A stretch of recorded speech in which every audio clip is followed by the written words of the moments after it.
Ceļa seguma kalpošanas laikam jau.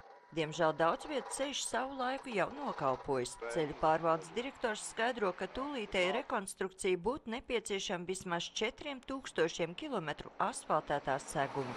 Svarīgākais ir, lai būtu stabils finansējums, ko var lietot ceļu segumu uzturēšanā, respektīvi periodiskajiem remontiem, kad var veidot šīs gan saglabāšanas metodas, respektīvi virsmas apstrādes, gan teiksim, remonta metodas, tas ir virsējos kārtu nomaiņu ar jaunu virskārtu. Šogad ceļu uzturēšanai visā Latvijā ir piešķirti 5 miljoni latu, kas salīdzinājumā ar kaimiņiem Igauņiem ir 14 reizes mazāk. Satiksmes ministrija gan sola, ka tikšot meklētas iespējas nākamā gada budžetā finansējumu ceļiem palielināt. Sandra Leitāna, Andris Pāns, TV Spektrs. Konkrēti šāds bedres maksā ap 10 latu. Tas ir saucamais pēc pilnas tehnoloģijas. Tad tiek izcirsts ārā vecais asfalts, viss nederīgais, tiek izslaucīts, nogrundēts viss. Vēl ir arī saucamais nepilnais, to, ko mēs pēc nepilnās tehnoloģijas, ko mēs līdz šim visu laiku, mēs faktiski ar šodien tikai sākam ar tādu pēc šīs tehnoloģijas, jo slapjā laikā nav jau jēgas to darīt. Tas ir vienkārši tad jau patiešām naudu izciest. Tagad, kad daudz maz savs, mēs to sākam darīt. Asfalts, teiksim tā. Cik ir, piemēram, garantija tādam visu tur? Šādā. Ozola balode. Ziemassvētku dienas rītā šeit Brīvības un Murjāņu ielas krustojumā Rīgā plīs ūdensvads. Asfalta segumu uzlauza un tās pašas dienas vakarā atjaunoja. Taču tik nekvalitatīvi, ka daļa automašīnas šķērsojot krustojumu palecas pat braucot ar atļauto braukšanas ātrumu. Vizuāli ieplaka nešķiet īpaši bīstami. Braucot pie stūres pirmajā joslā to pat grūti pamanīt. Taču nevelti lielākā daļa braucēju pirms krustojuma piebremzē, bet ātrāk par 30 km/h to šķērso tikai tie, kas iemaldījušies pirmoreiz. Šī gan ir tikai viena no neskaitāmām pēc komunikāciju avārijas remonta slikti saremontētā asfalta virsma. Pārvietošanās pa Ventspils šoseju no Grobiņas līdz Pāvilostai ir pārbaudījums gan šoferiem, gan viņu spēkratiem. Gunārs stāsta, ka ceļa bedrēs šoziem pārsista autoriepa. Kur paliek, tad interesanti zināt, kur tie lielie ceļu nodokļu naudas. Man, piemēram, par savu mašīnu 117 latu gadā iemaksā nodoklis. Brauc pa bedrēni. Labāk jau braukt pa grantētu nekā pa tādu štrumcīgu bedrēni. Līdzīgi bēdu stāsti ir arī pārējiem autovadītājiem, tāpēc iesnieguma parakstītāji uzrāda arī morālā un materiālā kaitējuma summu. Tas kaitējums nav šodien, tas kaitējums būs parītdien, bet tas ceļš parītdien nebūs. Par ko tad ir tas 10 lati klāt man pie ceļa nodokli, ja man ir par iepām tūlīt jāmaksā, kurs ir pārsists? Par 2011. gadu kopā ir reģistrēti 25 ceļu satiksmes negadījumi saistībā ar bojātiem transporta līdzekļiem, kas ir par bojājumu iemeslu, ir bedres uz ceļiem.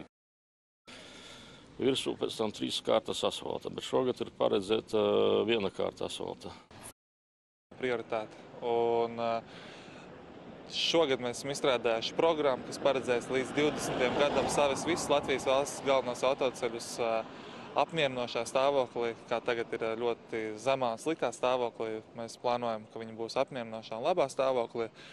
Programma paredzēja noteikts mērķis sasniegt jau nākošajā gadā, un tad nākošajā gadā kopumā Latvijā tiks savas kārtībā 1000 km Latvijas autoceļu. Jau šobrīd daudzi ceļi Latvijā ir uz sabrukšanas robežas, un ja valsts budžetā 2014. gadam nebūs pietiekamā apjomā atvēlēti līdzekļi autoceļiem, tad pēc pāris gadiem to atjaunošanā vajadzēs ieguldīt daudz vairāk naudas.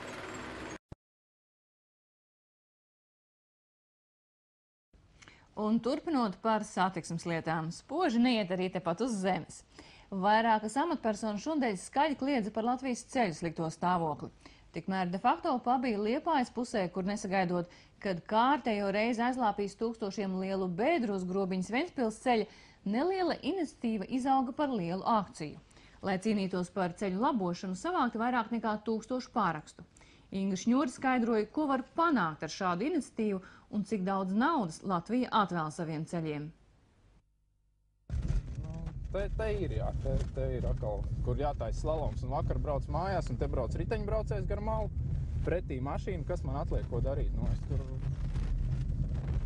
tur pretī paskatīties, kā brauc mašīnas, un kur ir ceļš, un kur viņi brauc, nu. Ar asfalta gabaliem izsisti logi, salauztas mašīnas un pārsistas riepas. Grobiņas Pāvilostas Ventspils ceļš nav nomaļš, to ikdienas izmanto vairāk nekā 1500 automašīnu. 40 km garš posms ir avārijas stāvoklī un vairāk nekā pusi ceļa klāja ielāpi, plaisas un bedres. Bīstami. Šī ceļa zīme nozīmē, ka tuvākos 600 metrus autovadītājiem jārēķinās ar to, ka braukšana pa šo ceļu var būt ļoti bīstama. Pagaidām tas ir vienīgais, ko Latvijas valsts ceļi ir spējuši darīt šī ceļa labā. Tomēr grobiņieši nav ar to mierā un ir uzrakstījuši vēstuli ar vairāk nekā 1000 parakstiem.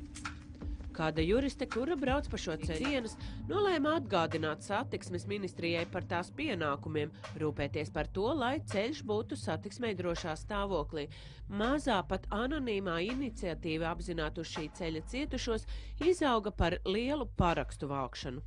Nu, nāca visu laiku cilvēki, jā, un ļoti aktīvi parakstījās arī uz vietām, ko aizved šeit uz laukiem, kur veikalos ieliktos parakstus vākt, tur arī bija. Un arī tāpat no autobusu parka šoferi dispečerei uzdeva uzdevumu, lai sadabūtu, kur parakstīties. Parakstus vāca 2 nedēļas, un marta sākumā 1122 Liepājas puses iedzīvotāji satiksmes ministrijai nosūtīja vēstuli ar prasību novērst bīstamos apstākļus uz ceļa, veikt kapitāla remontu un kompensēt automašīnām nodarītos zaudējumus. Neko nedarīs, nekas jau nebūs vienkārši. Viss jau tik arī savā starpā parunā, nekas jau nenotiek. Ir vienreiz jārīkojās. Vēl 9. martā satiksmes ministrija Pāvilostas pašvaldībai bija paziņojusi, asfalta seguma atjaunošana nav plānota un tā būs iespējama kaut kad, uzlabojoties Latvijas ekonomiskajai situācijai. Tagad sarunā ar de facto izskan citi solījumi. Esam pieteikušies arī, lai mums ziemā pārtērēto naudu atgriezt mums tomēr, un tad šis ceļu posms varētu būt viens no primāriem, kurā veikt šīs virssagas nomaiņu. Ministrijām krīzes laikā pieteikts koriģēt savus uzdevumus tā, lai tos var izpildīt budžeta ietvaros. Tomēr teorētiski joprojām 80% no degvielas akcijas ieņēmumiem būtu jāatvēl ceļiem, tāpat kā prasība būt drošiem ceļiem. Jūsuprāt, vai jūs šo normu šobrīd varat izpildīt? Mēs šo normu cenšamies izpildīt, bet ir ļoti daudz normatīvi, kurus, es domāju, Latvijā nepilda ļoti daudz. Teiksim, šis būtu normatīvs, kurš būtu jāievēro, ja visam tam, kas ir tur rakstīts, būtu atbilstošs finansējums. Kaut vai, ja darbotos autoceļu likuma pāns par finansu piesaist akcijas nodoklim.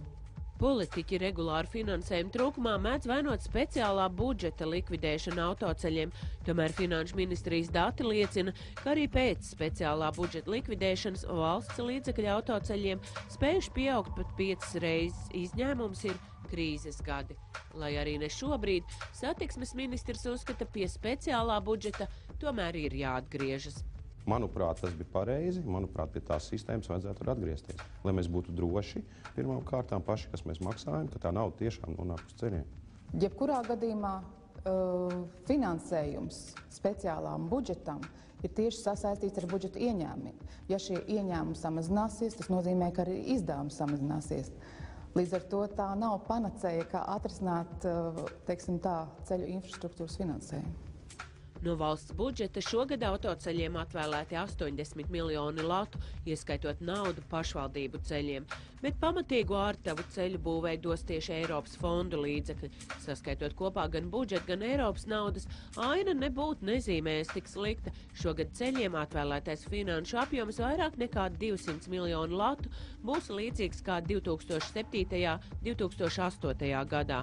Turklāt gribētos cerēt, ka būvniecības cenu krituma dēļ remontēto ceļu kilometru kopgarums būs pat lielāks nekā treknējos gados, un to pamanīs arī autobraucēji. Jūs prasāt, ko darīs pirmo? Darīs tajā vietā, kur var vispār kaut kādu rezultātu panākt. bet Grobiņas un Pāvilostas ceļa braucēji ir gatavi par savu lietu iet līdz galam, un ja šo posmu neremontēs, iedzīvotāju vārdā taps dokumenti un pieteikums administratīvajai tiesai, lai pierādītu, ka satiksmes ministrija nav pildījusi savu uzdevumu nodrošināt drošu ceļu satiksmi.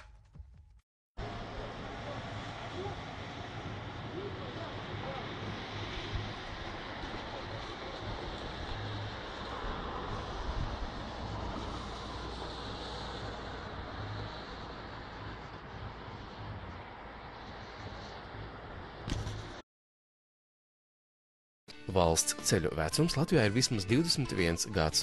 Ļoti daudziem ceļu posmiem nepieciešama rekonstrukcija, bet kamēr to nevar veikt, notiek bedrīšu labošana. Masveida bedrīšu lāpīšanu iecerēts uzsākt aprīļa beigās dēļ ieilgušās ziemas. A klases ceļu labošana jāpabeidz līdz 18. maijam, B klases ceļu līdz 1. jūnijam, C un D klases līdz 15. jūnijam. Pēc mūsu aprēķiniem, lai situācija nepasliktinātos, mums katru gadu būtu jāatjauno aptuveni 1000 kilometri. Faktiski pēdējos gados mēs esam spējuši 500 ceļu atbalstu jebkuru sabiedrības aktivitāti un iniciatīvu, kas ir vērsta uz sabiedrības informēšanu un autoceļu sakārtošanu. Šogad nākamajā plānošanas periodā no 2014. gada plānots sakārtot vairāk kā 1500 km reģionālo autoceļu. Bet kā turpmāk būs ar kvalitātes rādītājiem? Mēs esam iegādājušies nopietnas testēšanas iekārtas mūsu laboratorijai. Šobrīd esam palielinājuši garantijas laiku ceļiem no 2 gadiem uz 5 gadiem.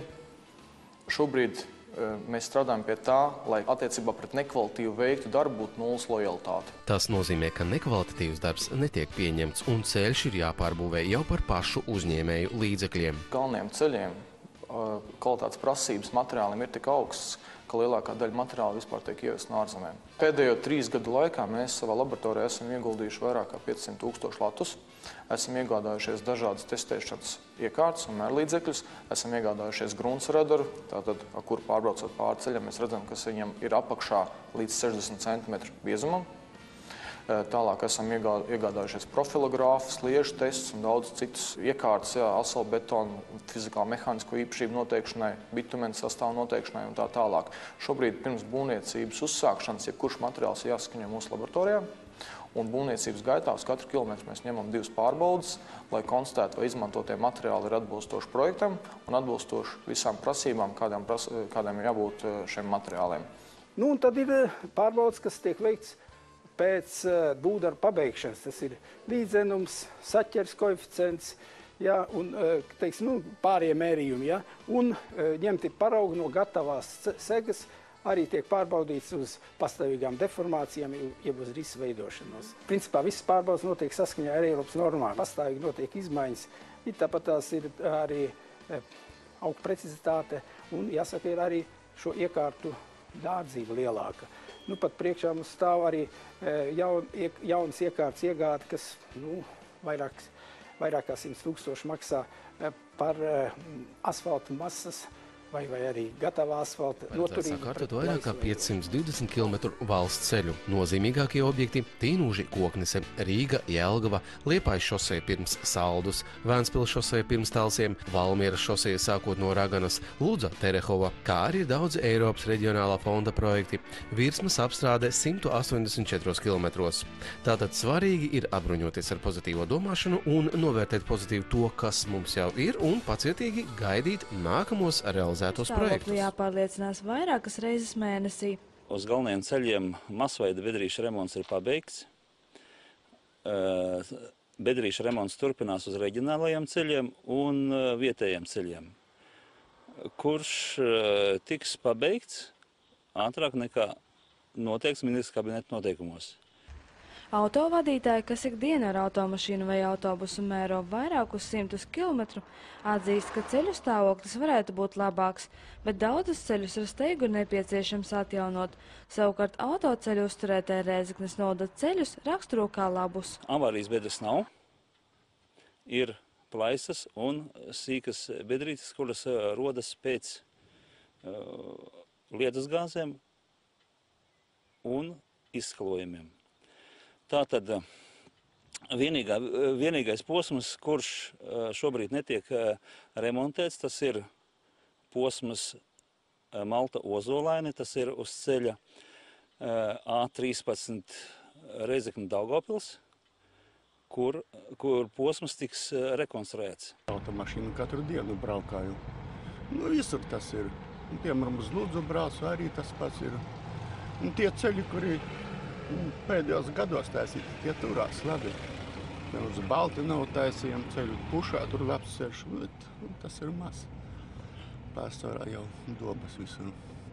Es, piemēram, braucu no Gulbenes caur Balviem uz Rēzekni, vai ne? Tas posms sevišķi tagad no Rēzeknes līdz Iče, līdz robežai Balvu. Tur ir, tā bedru it kā nav, bet pamatā tas ceļš ir sabrucis un viss tādas liekas, tāpēc saku, ka labi, ka tas kustības ātrums ir tāds mazs. Daudzus autovadītājus iepriecinās fakts, ka nākošajā gadā ir plānots rekonstruēt ceļu posmā Viļāni-Rēzekne.